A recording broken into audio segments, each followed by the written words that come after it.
ഞങ്ങൾ എറണാകുളത്ത് വന്നപ്പം പെട്ടെന്നിട്ടൊരു പ്ലാനായിരുന്നു മൂന്നാറിൽ പോകാമെന്ന്.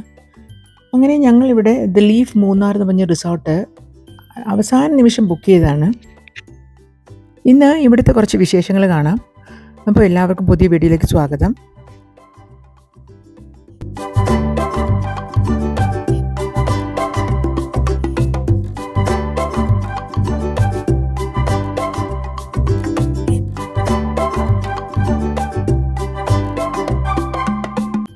ഇതൊക്കെയാണ് കയറി വരുന്ന ആ ഒരു ലോബി ഉള്ളത്.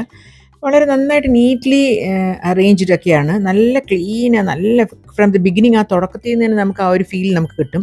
നന്നായിട്ട് മെയിൻറ്റെയിൻഡ് ആയിട്ടുള്ള ഒരു റിസോർട്ടാണ്. ട്രഡീഷണലി നമുക്ക് ചന്ദനക്കുറിയൊക്കെ തൊട്ട് വെൽക്കം ഡ്രിങ്ക് ഒക്കെ തന്നിട്ടാണ് നമ്മളെ വെൽക്കം ചെയ്തത്.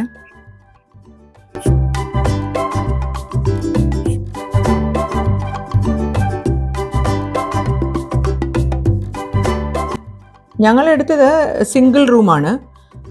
അത് തന്നെ വളരെ സ്പേഷ്യസ് ആണ്. അത് സിംഗിൾ ആണെന്ന് പറഞ്ഞാലും ഒരു പാർട്ടീഷൻ പോലെ അവർ വെച്ചിട്ടുണ്ട്. അവിടെ നമുക്കിരുന്ന് കഴിക്കാനായിട്ട് 2 ചെയർ വെച്ചിട്ടുണ്ട്. അപ്പം അങ്ങനെ അത്യാവശ്യ സൗകര്യം, നല്ല ഒരു വലിയ മുറിയാണ്. റൂമൊക്കെ എല്ലാ സ്ഥലത്തും ഉള്ള പോലെ തന്നെ വളരെ സ്പേഷ്യസ് ആണ്. പിന്നെ ബാത്റൂം നല്ല ക്ലീനാണ്, വളരെ സ്പിക്ക് ആൻഡ് സ്പാനാണ് ബാത്റൂം. പിന്നെ അതേപോലെ ബെഡ് വളരെ കംഫർട്ടബിളാണ്. എപ്പോഴും നമ്മളൊരു ഹോട്ടലിലോ അല്ലെങ്കിൽ എവിടെയെങ്കിലും റൂം എടുക്കുമ്പം ആദ്യം ബാത്റൂം ക്ലീൻ ആണെങ്കിൽ തന്നെ നമുക്കൊരു സമാധാനം ഉണ്ടാവുമല്ലോ. അപ്പോൾ ഇവിടെ അത് നമുക്ക് വളരെയധികം ഇമ്പ്രസ്ഡ് ശരിക്കും പറഞ്ഞാൽ. പിന്നെ ബാക്കിയെല്ലാം സാധാരണ ഒരു ഇതുപോലെ തന്നെ റിസോർട്ടുകളൊക്കെ ഉള്ള പോലെ തന്നെയാണ്. പക്ഷേ ആകപ്പാടെ നമുക്കൊരു ആംബിയൻസ് വളരെ എനിക്കിഷ്ടമായൊരു റിസോർട്ടാണ്. ഇവിടെ ഇവർ പറഞ്ഞത് 84ഓളം വില്ലാസ് ഉണ്ട്. 6 ഏക്കർ പ്രോപ്പർട്ടി ആണെന്ന് തോന്നുന്നു. അപ്പം അതിനകത്ത് എല്ലാത്തിനും വളരെ പ്രൈവസി ഉള്ള ഓരോ റൂംസാണ്. അത് പ്രത്യേകം പറയണം. കാര്യം നമുക്ക് അപ്പുറം ഇപ്പുറം സംസാരം കേൾക്കാം ചിലപ്പം, അല്ലാണ്ട് ആൾക്കാരെ ഒന്നും നമ്മൾ കാണുന്നേ ഇല്ല. നമ്മൾ ഭക്ഷണം കഴിക്കാൻ പോകുന്ന സമയത്തൊക്കെയാണ് ആൾക്കാരെ കാണുന്നത് തന്നെ. അതേപോലെ ഇവിടെ 2 റൂം പ്രൈവറ്റ് വില്ല, പ്രൈവറ്റ് പൂളുള്ള വില്ല ഒക്കെ ഉണ്ട്. അങ്ങനെ 3-4 തരത്തിൽ വില്ലാസ് ഉണ്ട്. അപ്പം ഞങ്ങളെടുത്തത് സിംഗിൾ റൂമാണ്. പക്ഷേ അത് മാത്രമേ ഞങ്ങൾ കണ്ടുള്ളൂ. ബാക്കി റൂംസിനെ പറ്റി എനിക്കറിയില്ല. പക്ഷേ ഇങ്ങനെയൊക്കെയാണ് ആ സിംഗിൾ വില്ലാസ് വരിക. അതിൽ ഫാമിലിയായിട്ട് താമസിക്കാൻ പറ്റിയതാണ്. പിന്നെ എല്ലാ സ്ഥലത്തും നിറച്ച് മരങ്ങളും, നല്ലോണം ഗാർഡൻ നല്ലോണം മെയിൻറ്റെയിൻ ചെയ്തിട്ടുണ്ട്. നമുക്ക് എത്ര വേണമെങ്കിലും നടക്കാനും വൈകുന്നേരം സ്പെൻഡ് ചെയ്യാനും ഒക്കെ പറ്റിയ ഒരു സ്ഥലമാണ്. പിന്നെ കുറേ ആക്ടിവിറ്റീസും ഇവർ പറഞ്ഞു അവിടെ എന്തൊക്കെയോ ഉണ്ടായിരുന്നു. പക്ഷെ ഞങ്ങൾ ചെന്ന സമയത്ത് കുറച്ച് മഴയൊക്കെ ഉള്ളതായതുകൊണ്ട് ഞങ്ങൾ ആ ആക്ടിവിറ്റീസിന് അധികം പോയില്ല. ഇപ്പോൾ രാവിലെ തൊട്ട് സൺറൈസ്, പിന്നെ യോഗ ക്ലാസ്, പിന്നെ അത് കഴിഞ്ഞ് കുക്കിംഗ് ക്ലാസ് ഉണ്ട്. പിന്നെ എന്താ അങ്ങനെയൊക്കെ കുറേ എന്തൊക്കെയോ ഉണ്ട് അവിടെ. അപ്പം അതിലൊക്കെ നമ്മൾ പാർട്ടിസിപ്പേറ്റ് ചെയ്യുകയാണെങ്കിൽ രസമാണ്.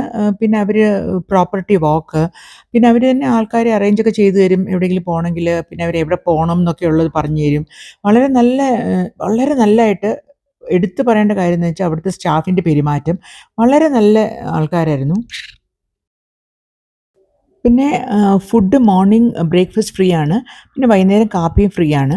ബാക്കി നമ്മൾ പേ ചെയ്യണം. അവിടെ ഫുഡെല്ലാം അവർ പ്രൊവൈഡ് ചെയ്യും. കാര്യം അടുത്തൊന്നും വേറെ കടകളോ ഒന്നുമില്ല. അപ്പം നമുക്ക് എവിടെയും പോയി കഴിക്കാനൊന്നും പറ്റില്ല. കഴിക്കുന്നതൊക്കെ ഇവിടുന്ന് തന്നെ കഴിച്ചാലേ പറ്റുള്ളൂ. പക്ഷേ ഫുഡൊക്കെ രാവിലത്തെ മോർണിംഗ് സ്പ്രെഡൊക്കെ വളരെ നല്ലതായിരുന്നു. ധാരാളം സ്പ്രെഡ് ഉണ്ട് എന്ന് പറഞ്ഞ് കുറേ അധികം ഇല്ലതാനും. എല്ലാവർക്കും ഇഷ്ടപ്പെടുന്ന രീതിയിലുള്ള 1-2 ഐറ്റംസ്. കാര്യം ഇവിടെ ധാരാളം ഫോറിനേഴ്സ് ആയിരുന്നു ഉണ്ടായിരുന്നത്. ഞങ്ങൾ ചെന്ന സമയത്ത് കുറേ ഫോറിനേഴ്സിനെ കണ്ടിരുന്നു. അവർക്കും ഇഷ്ടമാവുന്ന കുറച്ച് സോസേജ്, ബ്രെഡ് ഐറ്റംസ്, കേക്ക് അങ്ങനത്തെയൊക്കെ ഉണ്ടായിരുന്നു. ഫോട്ടോ എടുക്കാനൊക്കെ പറ്റിയ ധാരാളം സ്ഥലങ്ങളുണ്ട്. പിന്നെ ഒരു ചെറിയ ഫംഗ്ഷനൊക്കെ നടത്താൻ ധാരാളം, എനിക്കൊന്ന് കല്യാണത്തിൻ്റെ റിസപ്ഷനോ അല്ലെങ്കിൽ കല്യാണത്തിന് തലേ ദിവസം അതിനൊക്കെ പറ്റിയ നല്ലൊരു സ്ഥലമാണ് ഇത്. വൈകുന്നേരത്തെ ചായയുടെ സമയമാണ്.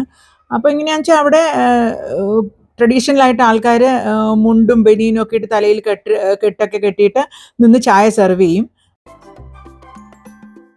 പിറ്റേ ദിവസം രാവിലെ കണ്ട സൺറൈസിൻ്റെ വ്യൂ ആണിത്. ഈ സൺറൈസ് നമുക്ക് എത്ര കണ്ടാലും എവിടെ കണ്ടാലും ഏത് സ്ഥലത്താണെങ്കിലും നമുക്കതൊരു പുതുമയായിട്ടല്ലേ എപ്പോഴും തോന്നുക. അപ്പോൾ നമുക്കൊരു ഉന്മേഷം തരുന്നൊരു വ്യൂ ആണ് ശരിക്കും. എല്ലാ റിസോർട്ടും ഇതുപോലെയൊക്കെ തന്നെയാണ്. പക്ഷേ എന്നാലും എനിക്ക് ഇവിടുത്തെ ഒരു പ്രത്യേകത തോന്നിയത് എന്താണെന്ന് വെച്ചാൽ ഇവിടുത്തെ സ്റ്റാഫും ഇവിടുത്തെ ആൾക്കാരും ഒക്കെ വളരെയധികം ഒരു പേഴ്സണൽ ടച്ചുള്ള ആൾക്കാരായിരുന്നു. അതുകൊണ്ടാണ് ഞാനിങ്ങനെ ഒരു വീഡിയോ ഇടാൻ തന്നെ വിചാരിച്ചത്. ഇതാണ് ഇവിടുത്തെ റെസ്റ്റോറൻറ്റ്. മോൾ അലാക്കാട്ട്, താഴെ ബുഫയാണ്. ഇവിടെ ഞങ്ങൾ 2 ദിവസം സ്പെൻഡ് ചെയ്തിട്ട് വളരെ സാറ്റിസ്ഫൈഡ് ആയിട്ടാണ് പോയത്. അതുകൊണ്ടാണ് ഞാനിത് ഷെയർ ചെയ്തത്. ഇവിടുത്തെ ഫെസിലിറ്റീസൊക്കെ വെച്ച് നോക്കുമ്പോൾ വലിയ എക്സ്പെൻസീവും അല്ല. നിങ്ങൾ ആരെങ്കിലും വരികയാണെങ്കിൽ മൂന്നാറിൽ ഇത് കൺസിഡർ ചെയ്യാൻ പറ്റിയൊരു പ്രോപ്പർട്ടിയാണ്. അപ്പം ഇനി വേറൊരു വീഡിയോയിൽ വരുന്നവരെ എല്ലാവർക്കും ബൈ.